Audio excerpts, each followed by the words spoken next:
Hey, Belladonna Laveau from the beautiful Aquarian Tabernacle Church, Mother Church in Index, Washington. It's good to see you. I hope you're having a wonderful day. So today I thought I would share with you about the wheel. I talk about the wheel a lot in classes. And one of my students asked me if I had the esoteric runes written down anywhere. And in fact, I do not. So she wanted me to share. And so that's what we're going to talk about in the next few videos. Now, it might be several videos because it can be lengthy in its discussion. I'm going to try to go kind of fast. So these runes right here, this is the ring of the runes that are from the Celtic calendar.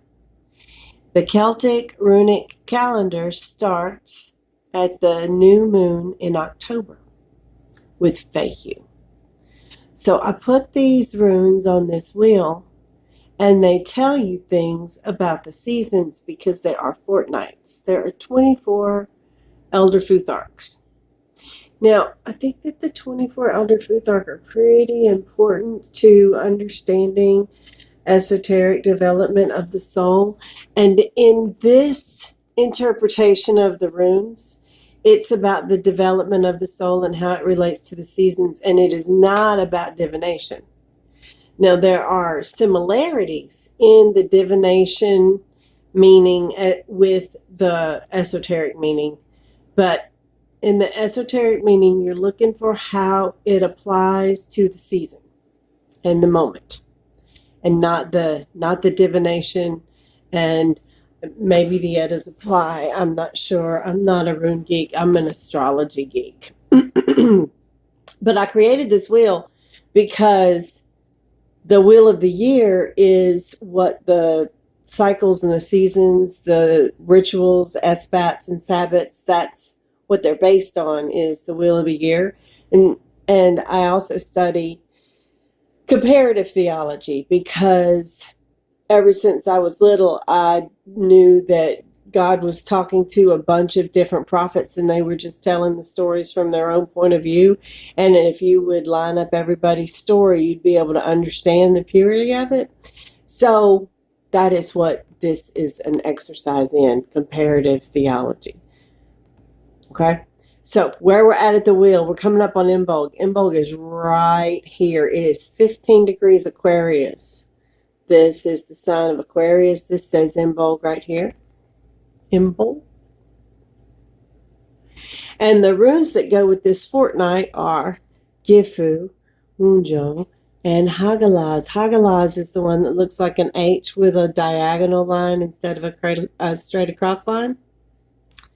Okay, so we just came out of Christmas, right?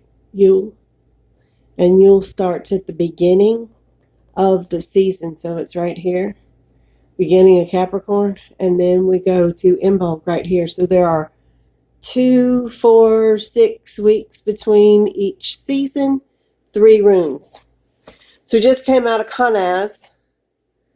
How far away is it? I mean, we just came out of Conaz right here. Conaz is the guiding torch of Hecate.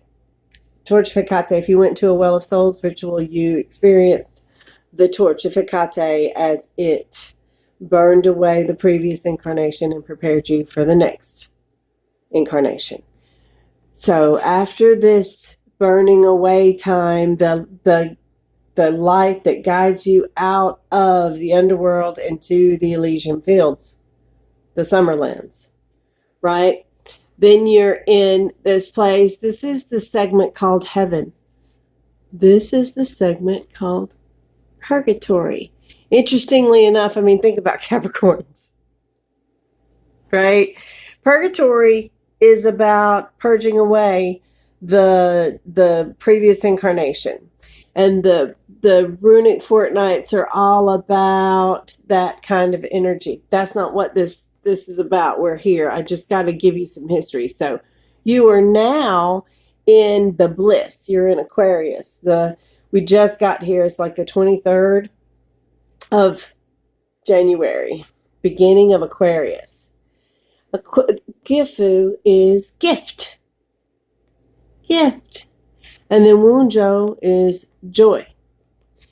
Aquarius is the water bearer. The water bearer is the humanitarian, cup of water for you, which I always thought it was funny that it was the water bearer because it's an air sign.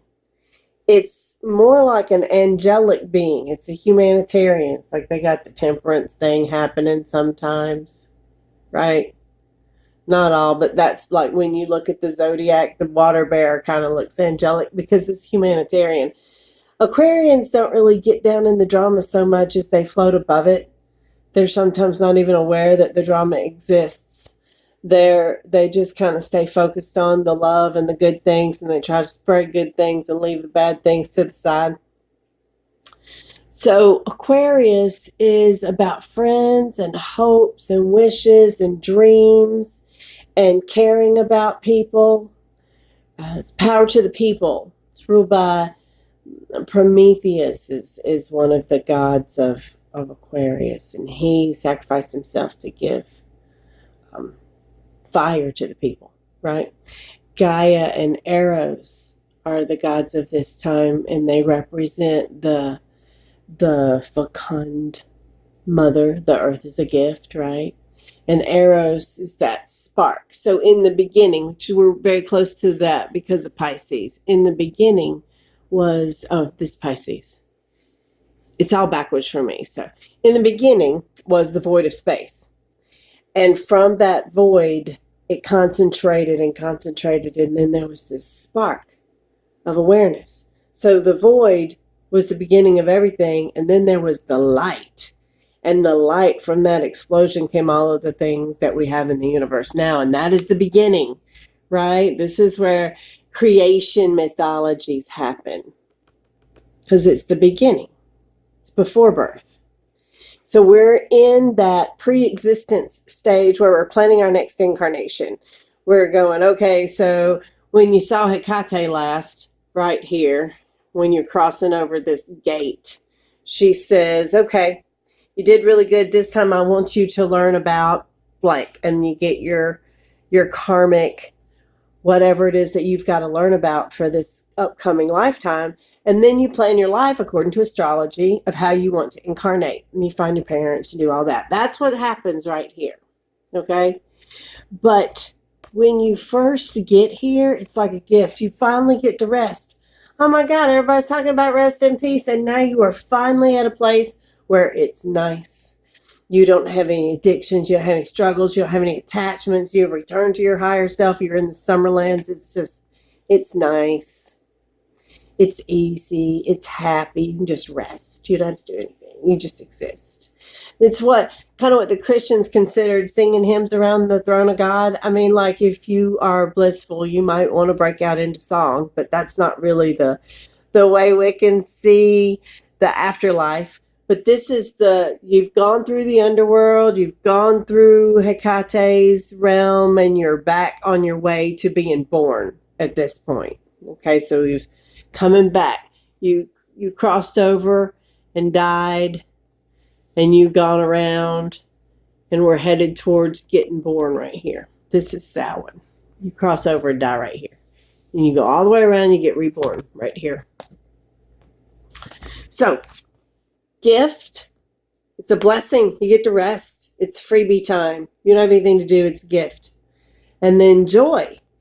You're happy. It's easy. You don't have to do anything. You're at one with the universe. You know who you are. There's not any of these questing energies. Oh my goodness, what am I supposed to do with my life? Who am I supposed to be? Who am I supposed to be with?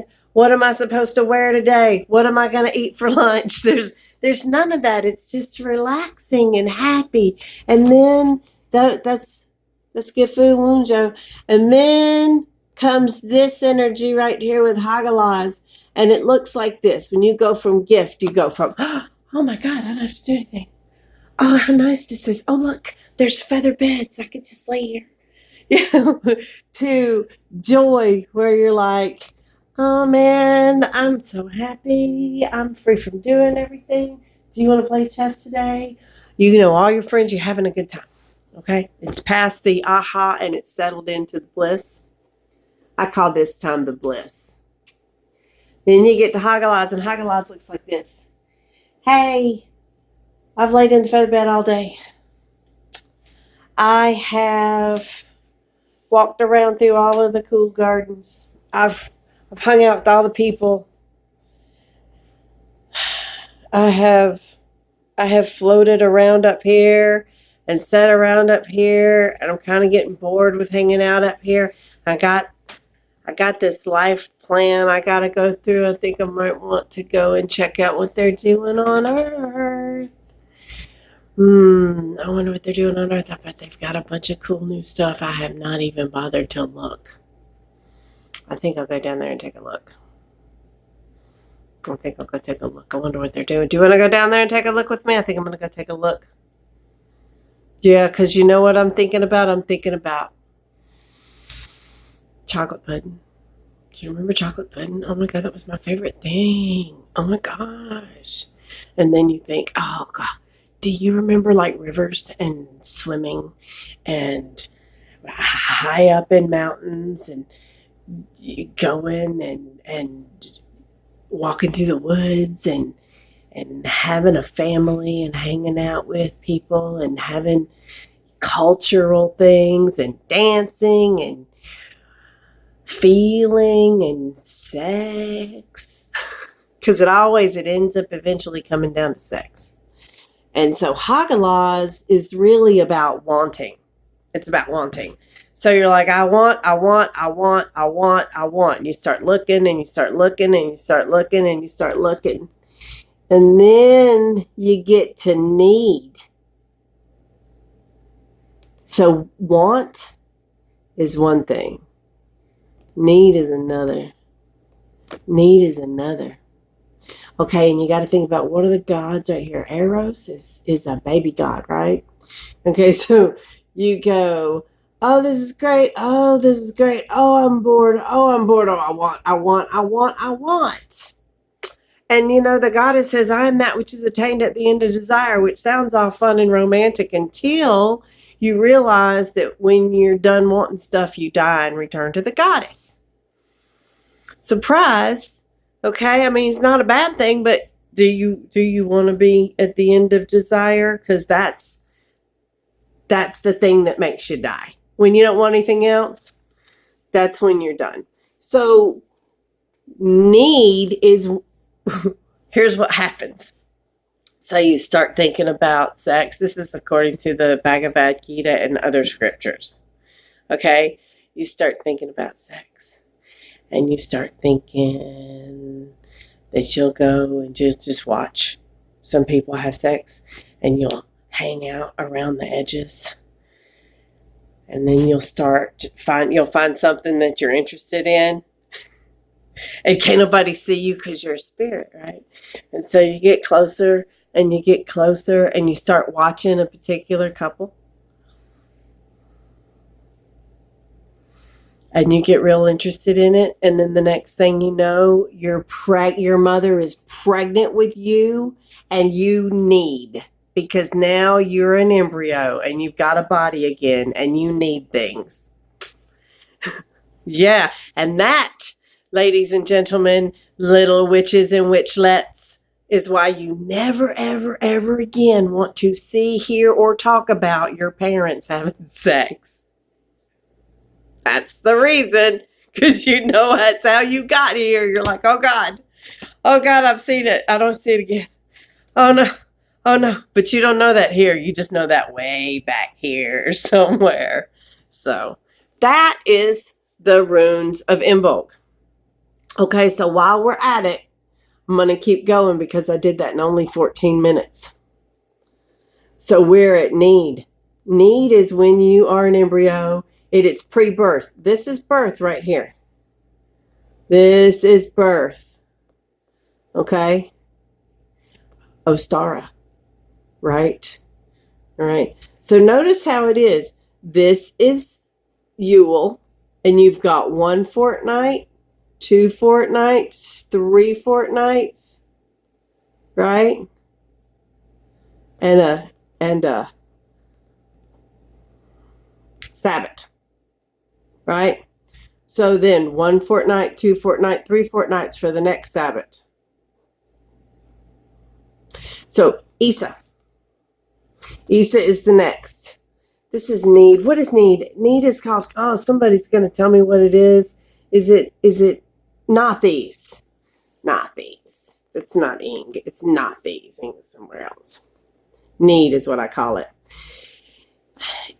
You're in need. It's real simple. Want is different from need. When you think about those two things, you might want new shoes. You need air. You need water. You need food. You need your mother to take care of you when you're in the womb so that you incubate a good physical body. You need her to be happy and strong and well fed and all those kinds of things. That's a need.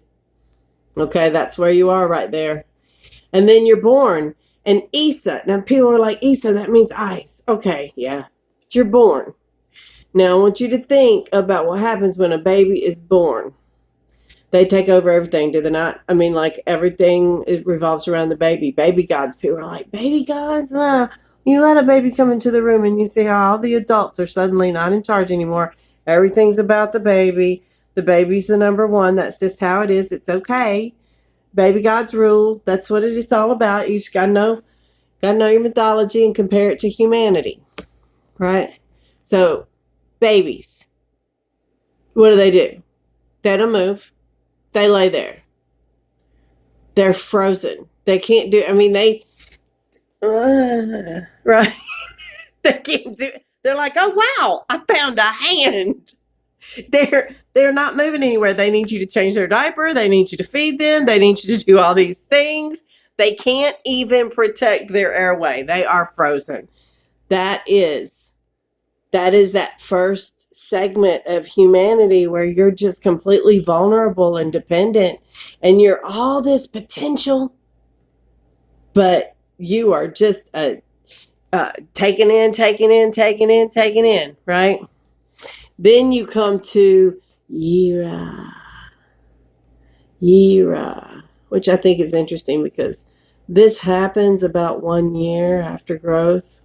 When that baby can suddenly walk and you think it's a good thing, but now you have to pick everything up and you have to put things in all of the little plugins and you have to baby proof the whole world, right? And they're just all this bundle of energy. Well, that's that momentum kicking in right there. Yera. It's also interesting because this is where you should plant. And when you plant, you put your seeds in the ground.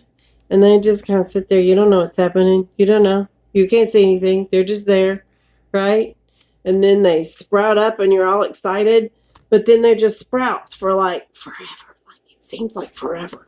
But it's really about 2 weeks. And then you get to this fortnight and they turn into plants almost overnight. They're like, blah, blah, blah, blah. And there they are, right? Dun, dun, dun. So that's Ostara. That's what's coming up. We are currently just about to hit Imbolc, which is the middle, 15 degrees. And then we will hit Ostara. So another cool thing that you should notice about the wheel, and I'm sorry that I'm all up close on you. I'm trying to let you see. Okay? Is that you have the Sabbath, and then you have 1 fortnight, and then, you have, no, the Sabbath's way over here. You have the Sabbath. But before the Sabbath is 1 fortnight and then 2 afterwards. And then 1 fortnight you have the Sabbath. So there's 2 weeks. Then there's the Sabbath and then 2 afterwards. That's all that energy of the Sabbath and what's happening with you. Because when you get over here, boom, this is Beltane, these 3. And I'm not going to go into that because we are, wow, I did that one really fast. So I'm not going to go into these 3 because that's a whole quarter of the year. That's the whole winter, right? I hope you have fun with that. Now you know how to read the wheel. Couple little extra things. All of the things going this way, they all say the same thing. In that's that Like these are all the Sabbats, these are the chakras, these are the runes, these are the astrology, these are the planets. But if it's on this way, all these things say the same thing. They have a similar seed thought. And you have to figure out how to compare the seed thought. You got to drill down to what all is the same, because the details are what make them unique. And that's why you need the different systems, is because of the details that they teach. But the fortnight itself, or the 2-week energetic itself, all of them are expressed in different ways by different cultures as you travel around this wheel. Thank you for watching. I hope you enjoyed it. We are teaching this at wiccanseminary.edu. I'm supposed to plug myself. Every 6 weeks you get one of the classes, so they're in harmony with the Wheel of the Year.